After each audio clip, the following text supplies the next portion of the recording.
Tony Evans. 26-year-old handyman Tony Evans is suing his former friend, 31-year-old landscaper Audra Tracy, for the value of a stolen money order. Mr. Evans, according to your complaint, the defendant was a friend of yours, and there have been times, because she didn't have a checking account, that you cashed checks for her. Yes, ma'am. On this particular instance, she came to you and told you she had a money order and asked you to cash it for her. You did. Yes. And several days later, you were notified by your bank that the money had been withdrawn from your account because the money order had either been stolen, reported stolen, or a stop order had been put on the money order. Is that right? That's correct. And you want the money back? Yes, I do. Tell me the circumstances surrounding her request. She called me up on my cell phone and said that the father of her children had come into town out of the blue. He hadn't been paying child support ever, and he gave her a money order for $1,000 and wanted to know if I had cash. I cashed plenty of checks for her, and I didn't think nothing of it. And when I showed up, she said, well, it's for $1,000, but it's a money order. It's guaranteed funds. You got nothing to worry about. Because up till then, I didn't cash nothing for that amount of money. So I thought about it and said, hey, you know, it's a money order, guaranteed funds. It's not like it's a checking account. So I cashed the money order for her. How did you do that? We went to the bank. She signed the money order that was written to her. She endorsed it. I signed it and cashed it and handed her the money. And in the bank was the last time I ever saw my $1,000. Did she ever tell you about this father of her children before you cashed the money order? No, I don't know anything about him. Just that you knew she had children? She had children, so obviously they probably have a father, yes. Okay. All right, Ms. Tracy, let me hear from you.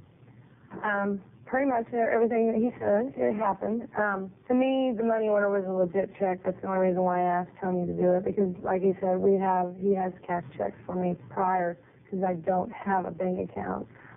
When we cashed his checks, I went back and gave the money to Dolan. After that, Tony got a hold of us a couple of days after that, saying the bank, you know, he was out of $1,000. We need to get down to it. So we addressed Dolan, both me and him both did at that time, and Dolan got on the phone and was trying to call somebody in Missouri, a friend of his, that supposedly put the stop payment on it.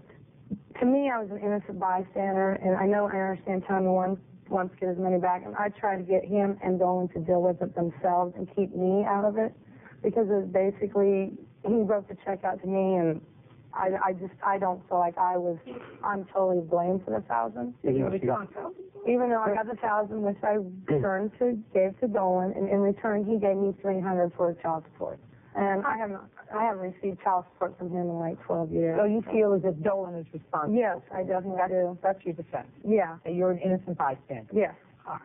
I have some questions for you, Ms. Tracy. Were you ever married to Dolan? No, I was not. But you were in, I assume, a long-term relationship with him? For on and off for 5 years. And after he cashed this money order, did Dolan stay with you for a while? Yes, he did stay with me for about a week. And just a week? Yeah. Okay. Now, tell me what you know about Dolan. Does Dolan work? He's always worked. But when I was with him, Has he ever been incarcerated? Yes, he has. How many times? He's incarcerated right now. I do believe this is his second time being incarcerated. What do you mean you do believe? While you were together for that 5 years, had he been in jail? No, he was not together in those 5 years, and that's like 12 years ago, so. Okay, so, but you believe that he's been incarcerated on at least 2 occasions? Yes. Do you know what for? Drug charges. Using, selling, or a little bit of both? A little bit of both. Manufacturing. Okay.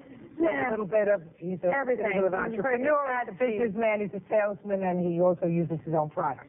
Yeah. Is that a fair statement? Yes, there you go. That'll work. Was he ever abusive towards you? Yes, he was. Was he ever physically abusive towards you? Prior to him cashing this check for you, not a long time ago, just recently, did you know about Dolan's drug involvement? No, I didn't. I didn't hear or see from him for about 8 years, so showing up on my doorstep, it bewildered me because I haven't seen him in so long. So. But you did know one thing. You knew that he had been working. Yes. And that he hadn't paid child support. Is that right? Yes. So you knew he was a deadbeat. Yeah. Right? Yeah. And had he seen his children in those years? No. So you knew he was irresponsible. Very much. So, Ms. Tracy, let me ask you this question. If you went to Mr. Evans, who was a friend of yours, and said, look, I have this money order. It was given to me by the father of my children, who is a low-life, irresponsible, deadbeat abuser, and we'd like you to cash it for us. Do you think he would have cashed it for you? Probably not. I don't know if she was in on the whole deal, if it was a scam between the two of them. I felt like I didn't get a chance to present my case. It was there, it was fast. She had plenty of time to present her case because she had no case. I'm upset about the friendship that we did have and that we may not have now. They say you can't put a price on friendship, but I can. It's $1,000.